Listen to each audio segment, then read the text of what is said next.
Alright, y'all, I'm back. So I'm gonna have to use a different glue. Guess that one had it was on his last leg. So we're gonna use the glue that came in the package. Let's move this out the way. In the package right here. And this one has a twist. Okay. Ugh. Ugh. I don't like this glue be stuck to my fingers. Oh, excuse me.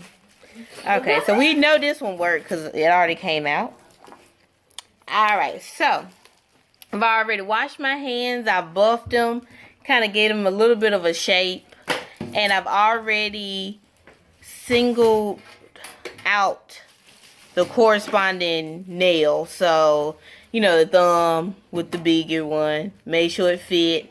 If it didn't fit, I did file it down on the sides to make sure that it kind of had a little bit of a shape.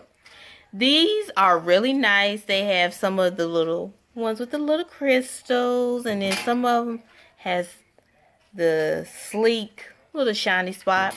So what I'm going to do, I am going to put a dot of glue on my actual nail and then a dot of glue on the fake nail, slide it around the fake nail, and then apply it on my nail.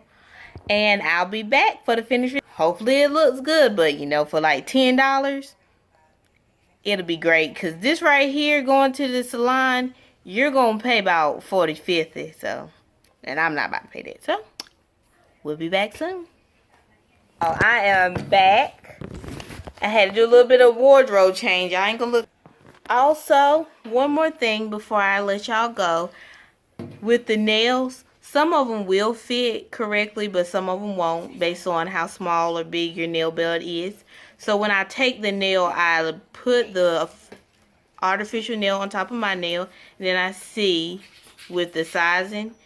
If I see that there's one, the best fit is a little bit bigger, I will buff it out a little bit on the sides. Don't do a lot, just a little bit on a slight angle, kind of like this, just to give it a little bit of more of a snug feel, so that you won't have such a large fit for your smaller nails.